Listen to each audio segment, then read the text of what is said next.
On se retrouve enfin pour le fameux TikTok au coin de la cheminée. J'ai pas allumé les bougies, je suis pas aussi téméraire, mais j'ai installé un bon petit plaid. J'ai un thé avec moi qui n'est pas un matcha pour changer, c'est un Yogi Tea défense immunitaire qui est vraiment excellent. Love is life, life is love. Et bien justement, on va parler un petit peu d'amour dans cette vidéo, mais un petit peu plus loin. Pour l'instant, on va déjà parler de fatigue, parce que je pense qu'on la ressent tous à cette période de l'année. Lorsque je vous demande comment vous vous sentez, le mot qui revient le plus, c'est fatigué. La première question à laquelle je vais répondre, c'est comment fais-tu pour ne pas être fatigué durant la journée? Et écoutez, je le suis, comme tout le monde. C'est absolument dingue le nombre de choses que j'apprends grâce à ce livre, Pourquoi nous dormons. Déjà, j'ai appris quelque chose de fondamental, c'est que l'on sécrète dès notre réveil et tout au long de la journée de manière graduelle une substance chimique qui s'appelle l'adénosine, qui, lorsque le réservoir est plein, va nous donner une envie irrépressible de dormir. Donc si tu as dormi suffisamment, normalement le matin tu es énergique parce que ton taux d'adénosine est vraiment très faible. Et plus tu avances dans la journée et plus le réservoir d'adénosine se remplit et plus tu vas avoir envie de dormir. Et on peut bloquer le ressenti de cette substance avec une autre substance qu'on connaît tous très bien, la caféine, qui est présente dans le café ou dans le thé. Ça va pas du tout empêcher l'adénosine de monter graduellement en nous, ça va simplement bloquer le ressenti. Ça va donc créer un petit bouclier et c'est pour ça que je bois du matcha dans l'après-midi, justement pour continuer à travailler après le fameux coup de barre qu'on a après le repas, qui a d'ailleurs un nom, ça s'appelle la vigilance minimale postprandiale. Ensuite, j'ai appris que nous sommes faits en réalité pour avoir un sommeil biphasé, et que c'est pas uniquement une pratique culturelle, mais que c'est bien une caractéristique biologique humaine de dormir en deux fois. Une première fois la nuit entre 7 et 8 heures, et une seconde fois l'après-midi entre 30 minutes et 1 heure. Et ça, l'après-midi, ça s'appelle la sieste. Sauf que la société moderne nous a squeezé complètement cette deuxième phase de sommeil pour travailler. Quand t'es enfant, t'as le droit de faire la sieste, et puis après, tu n'as plus le droit, tu es une grande fille. Et on sait bien qu'il y a des pays où il existe encore la culture de la sieste, comme par exemple l'Amérique latine ou alors l'Europe méditerranéenne. Et justement, on peut observer qu'il y a un lien avec l'espérance de vie, notamment en Grèce. Il y a une petite île qui s'appelle l'île d'Ikara, où les hommes ont 4 à 5 fois plus de chances d'atteindre 90 ans qu'en Amérique par exemple. Et c'est assez parlant parce qu'on appelle ces communautés où la sieste est au cœur de la culture, les lieux où les gens oublient de mourir. Et d'ailleurs, 2 facteurs ont été prouvés comme facteur clé d'une longue espérance de vie: l'alimentation saine et le sommeil naturel biphasé. Et je rajouterai un troisième élément qui forme ce que j'appelle le triangle d'or, le mouvement. Le fait de rester en mouvement, pas forcément d'avoir une activité sportive, mais d'avoir une activité physique, ne serait-ce que marcher. Donc voilà, cette petite histoire, parce que j'ai lu ça hier et je voulais vous le partager parce que je trouve ça trop passionnant et hyper intéressant, et pour vous rappeler que le sommeil c'est pas une option et que c'est évidemment hyper important de dormir, mais que c'est quand même normal de se sentir fatigué l'après-midi, on le ressent. J'ai aussi reçu beaucoup de questions concernant le stress. T'as l'air si sereine, comment faire pour moins stresser au quotidien, quels sont tes conseils, etc. Alors j'ai fait plusieurs vidéos relatives au stress, dont une qui était vraiment complète, que je vous mets dans le petit i et que je mettrai également dans la barre d'infos, où je donne vraiment des outils justement pour s'apaiser, pour pallier au stress, comment réagir lorsqu'il arrive, etc. Mais il y a quelque chose que j'aimerais ajouter, qui a son importance, c'est que je relativise beaucoup. Je me rends compte que je dis très souvent: c'est pas grave, c'est pas si grave. Est-ce que ce qui te tracasse aujourd'hui te tracassera encore dans 5 ans? Parfois, vous savez, j'ai juste envie de dézoomer comme ça, de me regarder de haut et de me dire que les problèmes que j'ai présentement, c'est rien, c'est pas grave. Mais quand on est dedans, c'est vrai que qu'on a tendance à broyer un petit peu du noir, à être stressé, à culpabiliser. Voilà, tous les petits tracas du quotidien qui nous stressent, et c'est une émotion normale. Donc la première des choses, c'est de ne pas refouler cette émotion, c'est de l'accepter, parce que si on ne l'accepte pas, elle va nous ronger de l'intérieur et ça c'est encore pire. Et là en plus je sais que c'est la période des examens qui arrivent avant Noël, donc forcément on peut être un peu stressé, on peut aussi manquer de sommeil. Donc un outil très concret que je peux vous donner, hormis le fait de relativiser des bons exercices de respiration qui sont toujours excellents, le fait d'aller marcher dans la nature, de s'oxygéner, d'aérer son esprit. C'est de prendre ce que je vous conseille très souvent, des compléments à base de CBD et de plantes adaptogènes.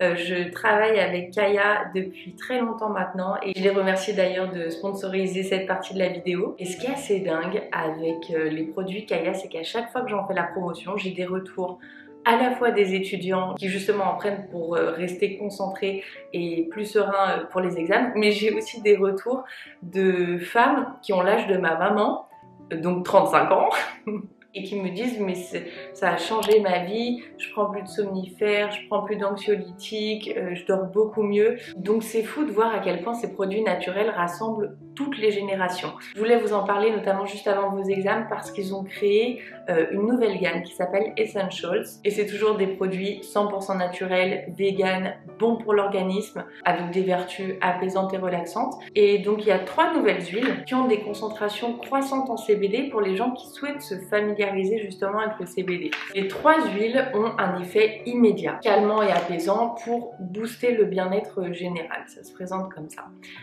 Alors tu as l'huile à 5% qui a une intensité légère pour améliorer son quotidien. On a une huile concentrée à 10% de CBD qui a donc une intensité médium pour booster son quotidien. Et enfin, on a une huile concentrée à 20% de CBD qui a une intensité forte pour vraiment nous accompagner dans les troubles du quotidien. Par exemple là, si vous êtes très stressé à l'idée d'être à l'oral, vous pouvez prendre des gouttes juste avant votre oral. Évidemment, les huiles ne contiennent pas de THC, 000. Et elles sont absolument sans accoutumance. Ça veut dire que vous n'allez pas être dépendant de ces huiles-là. Non seulement Kaya, c'est une marque hyper sérieuse, et en plus la réglementation française est très stricte, comme vous le savez, donc il n'y a aucun souci à se faire là-dessus. Vous allez ressentir les effets dans les 10 minutes après la prise. Moi, je prends une pipette entière, je la mets sous la langue, j'attends 90 secondes et j'avale. J'ai fait tester hier à mon copain l'huile 20% CBD. Il n'en avait jamais pris et il m'a décrit exactement ce qu'est censé faire le CBD. Il m'a dit j'ai l'impression que toutes mes tensions sont apaisées, que mes muscles sont relâchés, pas en mode flagada, mais comme si on venait de te faire un massage. Donc c'est plutôt agréable, mais pour autant tu restes alerte et tu continues de travailler. Ça te permet simplement d'être plus concentré parce que tu n'es plus envahi par un stress. Donc si ça vous intéresse, soit de refaire vos stocks parce que je sais que vous êtes nombreuses à être adeptes à Kaya dans mes abonnés, ou alors si vous voulez tester en vue de vos examens par exemple, profitez de moins 15% avec le code SLEEPINGB15 qui est valable sur tous les produits du site Kaya.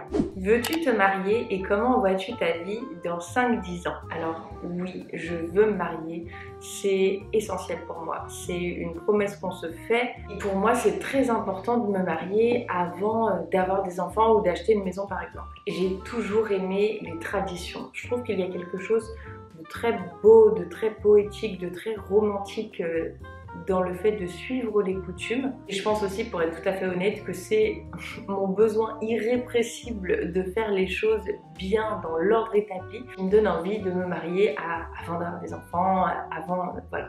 Et d'ailleurs quand j'ai réfléchi, c'est curieux cette difficulté que j'ai de lâcher prise et ce besoin d'être très disciplinée alors que j'ai horreur de l'autorité, je déteste qu'on me dise quoi faire et c'est une des raisons pour lesquelles je suis à mon propre compte. J'ai un besoin immense de liberté, mais lorsque c'est moi qui m'impose les règles, ça va. Mais pour les traditions et les coutumes, c'est différent. Alors voilà, parfois je comprends pas cette dualité en moi, donc je cherche. Je creuse encore pour m'interroger là-dessus, mais voilà, peu à peu j'apprends à me connaître. Sinon, comment je vois ma vie dans 5 ou 10 ans? Alors justement, j'ai écouté un podcast de Pauline Léniaud qui s'appelait Stratégie de vie, que je vous conseille vivement, qui était très intéressant et qui m'a enlevé tous les préjugés super négatifs que j'avais sur cette question. J'ai un métier qui évolue tellement vite que c'est toujours difficile pour moi de m'imaginer dans 5 ans ou dans 10 ans. Mais justement, je pense parce que je mets ma carrière et ma situation professionnelle au centre de ma vie. La seule chose que je sais, c'est que j'aurai des enfants. Parce que j'ai toujours dit que je voulais des enfants avant 30 ans. Parce que la famille est ma top priorité. Avant mon activité professionnelle, avant mon travail, ma carrière, tout ça. C'est la famille avant tout. Et je pense d'ailleurs que quand tu fondes une famille, tu es à la fois beaucoup plus stressé parce que tu as peur pour ce petit être, mais tu es également beaucoup plus apaisé parce que tu as trouvé un nouveau sens à ta vie. Après, c'est ma vision personnelle. Et donc, pour revenir au podcast, il y a un exercice qui était proposé, que je trouve hyper intéressant, qui s'appelle le grand rêve. Après une journée où tu es fier de toi, où tu te sens plutôt apaisé, fais-toi ta boisson préférée, installe-toi confortablement, bien au chaud, prends un cahier, un stylo et commence à écrire. Mais là où c'est intéressant, c'est que tu vas surtout écrire des émotions et des ressentis que tu espères avoir dans 5 ou 10 ans. Car si on pense trop avec la raison à son avenir, ce que j'avais tendance à faire, et bien justement, on va avoir tendance à noter ce que l'on devrait faire, ce que l'on attend de nous, et pas spécialement ce que l'on veut vraiment nous. Quand on te demande où dois-tu dans 5 ans ou dans 10 ans, tu as tendance à répondre ce qui colle avec ce que la société veut de toi, ce que tu veux pour que tes parents soient fiers de toi, pour qu'on nous estime, pour qu'on nous admire, parce que c'est ce qui est bon et c'est ce qui est logique pour nous. Mais essayez de penser uniquement avec les sentiments, de faire uniquement appel aux émotions, de décrire avec vos sens. Ce qui est assez parlant, je trouve, c'est de décrire votre réveil. À côté de qui vous réveillez-vous? Et ensuite, lorsque vous vous levez, et que vous ouvrez les fenêtres, à quoi le paysage ressemble-t-il? Est-ce que c'est une grande étendue verte de nature? Est-ce que c'est la montagne? Est-ce que c'est la mer ou l'océan? Ou alors au contraire, est-ce que c'est une ville hyper dynamique et effervescente? Ensuite, demande-toi ce que tu entends. Est-ce que tu entends le chant des oiseaux? Est-ce que tu entends des petites chèvres? Est-ce que tu entends le bruit des vagues? Est-ce que tu entends des conversations de quartier ou d'un village? Ou est-ce que tu entends le brouhaha fourmillant d'une ville avec des klaxons? Il n'y a pas de mauvaise réponse, on a tous quelque chose qui nous correspond. Ensuite, est-ce que tu sens plutôt l'odeur des champs, l'odeur de la forêt, l'odeur du bitume, l'odeur de l'iode? Est-ce qu'il y a du soleil ou est-ce que c'est une atmosphère plutôt brumeuse? Est-ce que c'est plutôt humide ou est-ce que c'est plutôt sec? Est-ce qu'il fait doux? Est-ce qu'il fait frais? Est-ce qu'il fait très chaud? Est-ce qu'il fait très froid? Vous voyez, tout ça, ça fait appel à nos sens. Ensuite, tu vas te demander, ok, est-ce que je vais travailler quelque part ou est-ce que je travaille à la maison? Si je vais travailler quelque part, à quoi ressemble cet endroit? Est-ce que c'est une grande structure ou est-ce que c'est une petite structure plutôt conviviale? Est-ce que je travaille avec une personne ou est-ce que je travaille avec 50 personnes ou est-ce que je travaille toute seule? Donc voilà, dans cet exercice, le grand rêve, tu vas surtout faire appel à tes sens et principalement à 3 sens, la vue, l'ouïe et l'odorat. Et ça te donne plein d'indices qui te permettent de tracer un chemin, de dessiner un fil conducteur. Et pourquoi c'est intéressant? Eh bien parce que si tu dis que dans 5 ans, tu aimerais te réveiller, je sais pas, avec le bruit des oiseaux et un très grand jardin devant toi, mais qu'actuellement tu es dans un petit studio à Paris, eh bien ça va te permettre d'orienter tes choix pour te guider vers ta vie rêver entre guillemets, ou du moins la vie que tu te vois vivre dans 5 ou 10 ans. Est-ce que ta morning routine t'aide vraiment à être plus productive? Alors plus productive, oui, parce que je me lève en ce moment entre 6h et 6h20. J'ai l'impression que c'est de plus en plus tôt. Mais j'ai remarqué que plus je me lève tôt et plus j'ai d'énergie. Et peut-être que c'est juste dû au fait que je suis fière de moi. Il y a ma petite voix qui me dit « Bravo Marie, c'est bien de t'être levée si tôt ». Et du coup ça me booste et ça me motive. Et donc j'ai envie de rentabiliser ce temps et de pas rien faire parce que sinon je serais restée dormir. Et c'est vraiment le matin que j'arrive à enchaîner toutes les tâches, parce que le matin je suis plus dans l'action alors que l'après-midi je suis plus dans la créativité, les choses qui demandent moins de mouvement physique et des activités plus calmes et plus réfléchies. Mais je voudrais dire que si vous êtes du soir, c'est tout à fait ok aussi. C'est ok de ne pas être du matin. Et ça aussi, je l'ai appris dans Pourquoi nous dormons. ça va vous déculpabiliser d'un coup. Apparemment, c'est inscrit en nous d'être une personne plutôt du matin ou du soir, c'est purement génétique. Et ça vient du fait qu'un de vos deux parents ou vos deux parents sont plutôt du matin ou du soir et qui vous ont transmis ça. Et en soi, on n'y peut pas grand chose. On peut essayer de lutter. Alors moi, c'est curieux, mais depuis que j'ai 25 ans, voilà, depuis le quart de siècle, je suis du matin. Alors qu'avant, je vous ai déjà dit que je séchais les cours qui étaient à 8h. Je n'étais pas du tout du matin. Je dormais jusqu'à 10h. Après, je me couchais très très tard, mais je travaillais très tard aussi. Et voilà, depuis que j'ai 25 ans, ça a changé. Mais ce qui est dommage, c'est qu'encore une fois, la société nous conditionne pour être du matin.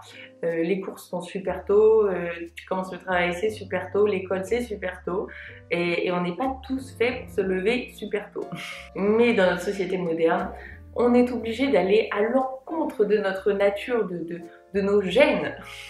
Donc déjà, le simple fait de me lever tôt m'aide à être productive, oui, mais ma morning routine, toutes les activités que je fais juste après le réveil me permettent d'être à la fois plus sereine avec moi-même et plus cool avec les autres. J'ai déjà fait le test. Si je me lève et que je commence direct à vider le lave-vaisselle, à faire une machine, à en étendre une autre, à répondre à mes emails, etc. Il y a ma petite voix rageuse dans ma tête qui va me faire coucou et qui va me rappeler toute ma frustration en me disant oui, de toute façon il y a toujours un truc relou à faire, j'ai jamais le temps pour moi, etc. Et ça va se répercuter beaucoup sur mon couple, sur la qualité de mon travail, sur ma sérénité, sur mon bonheur, sur mon énergie et sur mon humeur. Et de là je me suis dit oulala, c'est pas très stratégique de commencer par ce que je dois faire, je vais plutôt me lever plus tôt et commencer par ce que je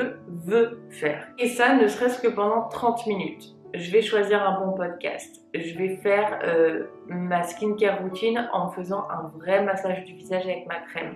Je vais me maquiller, m'apprêter pour me sentir belle et bien et prête à affronter la journée. Je vais me faire un matcha, je vais faire mon 5-minute journal, je vais faire mon productivity planner. Et ces 30 minutes durant lesquelles je ne me suis occupée que de moi pour mon bien-être à moi me permettent d'appréhender beaucoup mieux la journée et d'être beaucoup plus productive. Parce qu'après, je suis dans un bon mood. Et lorsque je plie le linge, je ne m'imagine plus en tant que servante qui fait une tâche ingrate. Je m'imagine en un mélange de Marie Kondo et Cendrillon aidé de ces petits oiseaux. Tellement poisson de dire ça.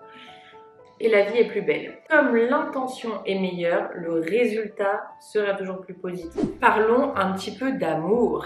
Quel était le moment où tu as su que ton homme était le bon et comment tu peux en être sûr? Il n'y a pas si longtemps, je croyais encore aux âmes sœurs. Ce temps a évolué, je me suis rendu compte que les histoires d'amour parfaites, ça n'existe que dans les Disney et encore. Je pense vraiment, vraiment, vraiment qu'un couple, avant tout, ça se travaille. Ça se travaille tous les jours si on veut qu'il dure et qu'il reste agréable. Je pense qu'aujourd'hui, un des éléments clés que je peux affirmer pour me dire qu'un homme est le bon, c'est un désir commun de tout faire pour que ça fonctionne sur le long terme. Deux personnes qui se rencontrent au début, ça peut être une évidence. Au début, c'est toujours facile. Tout est beau, tout est rose, mais c'est vraiment sur le long terme qu'on voit la solidité des bases. Au début, c'est plus facile parce que tu te montres toujours sous ton meilleur jour, tu fais des efforts sans avoir l'impression d'en faire, tu fermes les yeux sur les défauts de l'autre personne et tu es dans la phase de séduction, la fameuse phase de séduction qui ne dure pas éternellement. Donc après cette phase-là, même si tu aimes profondément la personne, il faut faire des efforts un petit peu plus conscients pour que ça fonctionne. Mais tu peux pas faire le travail toute seule. Tu peux pas toute seule être en train de ramer, de courir, de tirer. Tu peux pas espérer que l'autre change simplement en t'accrochant à l'idée que ça va le faire, c'est le bon. C'est peut-être le bon, mais c'est peut-être pas le bon pour toi. Pour moi, la base, c'est que la personne qui est avec toi ait autant envie que toi que ça fonctionne sur le long terme. Mais l'envie, ça ne suffit pas. Travailler un couple, c'est pas simplement avoir envie que ça aille mieux et rêver que ça va aller mieux, se faire des actions quotidiennement pour que ça continue d'aller bien ou pour que ça aille mieux. Ça veut dire quoi? Ça veut dire connaître les besoins de l'autre et les besoins du couple et s'investir vraiment. Et c'est aussi important de partager, je pense, des valeurs fondamentales communes et d'avoir une vision de la vie présente et du futur qui est à peu près la même. D'ailleurs, je vous parlais tout à l'heure de l'exercice du grand rêve. Pour imaginer votre vie à 5 ou 10 ans, alors c'est un exercice que vous pouvez faire seul, mais c'est également un exercice que vous pouvez faire en couple. Parce que si vous vous rendez compte que lui veut vivre en campagne en France et que vous voulez vivre en plein New York, dans 5 ans, il va y avoir un petit problème et c'est là qu'interviennent notamment les concessions. Même si on s'aime profondément, même si on a des valeurs communes, on ne peut pas être toujours 100% d'accord. Nous sommes deux entités bien distinctes. Le fait de trouver sa moitié, ça paraît j'y crois pas. T'as pas besoin de quelqu'un pour te combler. Tu es toute seule, tu es entière. La personne qui est en face de toi est toute seule et entière également. Et à deux, normalement, vous êtes plus fort. En vous unissant, vous devenez plus fort et vous vous hissez vers le haut. Ça, c'est quelque chose qui est sain et qui est préférable. Et donc, pour rattacher à ta question, comment savoir si c'est le bon? Déjà, il a envie. Il a autant envie que toi que ça fonctionne. Et ensuite, il continue à faire des efforts quotidiennement pour te rendre heureuse et pour profiter au couple. Et justement, juste un dernier petit mot à ce sujet. J'ai écouté un podcast de Chloé Bloom qui était très très bien et qui parlait justement des efforts et du fait que souvent on se dit ok, je veux bien faire des efforts seulement si l'autre fait des efforts également. Mais ça s'appelle l'amour conditionnel. Et au bout d'un moment, il faut qu'il y en ait un des deux qui mette son ego de côté et qui commence lui-même à faire des efforts.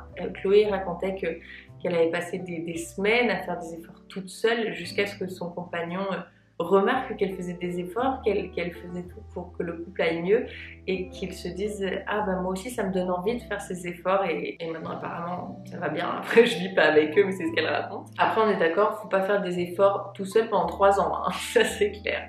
Mais c'est vrai qu'il faut parfois souvent mettre son ego de côté. Et dernière question qui me semblait ô combien importante, comment rester soi-même? Alors j'ai choisi cette question parce que j'en ai discuté la dernière fois avec mon homme justement et je lui disais que j'admirais beaucoup sa capacité qu'il a à toujours rester lui-même. Peu importe la personne avec qui il est, peu importe la situation, il reste lui-même. Moi c'est pas du tout le cas, je fais vraiment miroir avec la personne que j'ai en face de moi et je vais vraiment changer mon attitude, mon vocabulaire, mon phrasé, ma gestuelle pour m'adapter à l'autre et lui ressembler. Et ce pour 2 raisons. La première, c'est parce que j'ai profondément envie que l'autre se sente à l'aise avec moi, qu'il se sente bien. Et la deuxième raison, pour être tout à fait honnête, je pense que c'est un besoin d'acceptation. Si la personne que j'ai en face de moi peut se voir en moi, elle va apprécier ma compagnie, elle va m'accepter et elle va m'aimer davantage. C'est aussi, je crois, une question d'intelligence émotionnelle. Mon homme est ultra rationnel et moi ultra émotionnel. Dans une situation problématique, il va déjà essayer de trouver une solution concrète avant de te prendre dans ses bras et moi je vais déjà essayer d'apaiser ton cœur et ensuite, si tu le souhaites, essayer de trouver des solutions plus concrètes avec toi. Donc vous voyez, ce sont 2 approches complètement différentes. L'une n'est pas meilleure que l'autre, mais c'est opposé. Quand tu es une personne rationnelle, tu es très connecté à ta raison, donc tu vas être parfois un petit peu moins empathique. Et donc tu vas moins faire miroir et moins t'adapter à la situation et donc tu auras beaucoup moins de mal à rester toi-même. Quand tu es une personne plutôt sensible et très connectée à tes émotions, tu vas être beaucoup plus empathique et avoir beaucoup plus tendance à t'adapter aux autres. Cependant, on le sait, c'est pas très bon pour nous, donc c'est pour ça que la question comment rester soi-même revient très souvent. Donc la première des choses à faire pour rester soi-même, c'est déjà de prendre conscience de ça. Est-ce que je suis une personne plutôt connectée à mes émotions? Est-ce que j'ai tendance à faire miroir avec les gens? Pourquoi je le fais?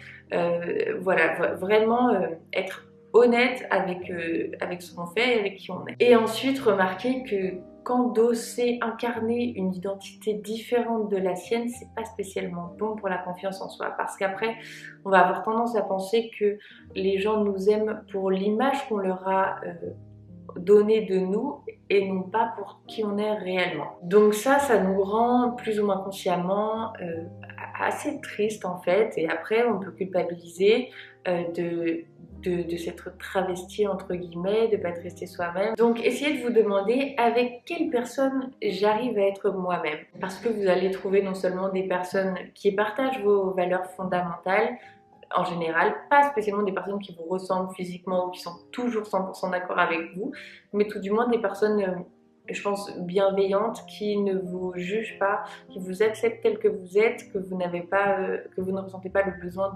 d'impressionner ou parce qu'elles vous aiment de toute façon, et restez avec ces personnes. Après, c'est 100% normal de porter comme un masque de politesse envers des personnes comme, je sais pas, vos professeurs, votre boss ou ce genre de personnes, et de pas être 100% soi-même, parce que ça s'appelle juste le savoir-être et le savoir-vivre. Et simplement éloignez-vous des personnes avec qui vous sentez que vous ne pouvez pas être 100% vous-même, parce que vous avez l'impression qu'on va vous juger, parce que ce ne sont pas spécialement des personnes qui sont faites pour être dans votre entourage tout simplement, et qui sont pas spécialement bonnes pour vous, pour votre amour de vous, pour votre confiance en vous. J'ai presque plus de batterie, j'espère que ce petit tuto que vous aura plu. N'hésitez pas à réagir, dites-moi ce que vous pensez de tout ça, vous avez le droit complètement de ne pas être d'accord avec moi. Essayons de créer comme un échange, une discussion dans les commentaires, ça me fait toujours très plaisir de vous lire. On se retrouve tout de suite sur Instagram, ou sinon dimanche prochain à 10 h du matin pour une nouvelle vidéo sur YouTube.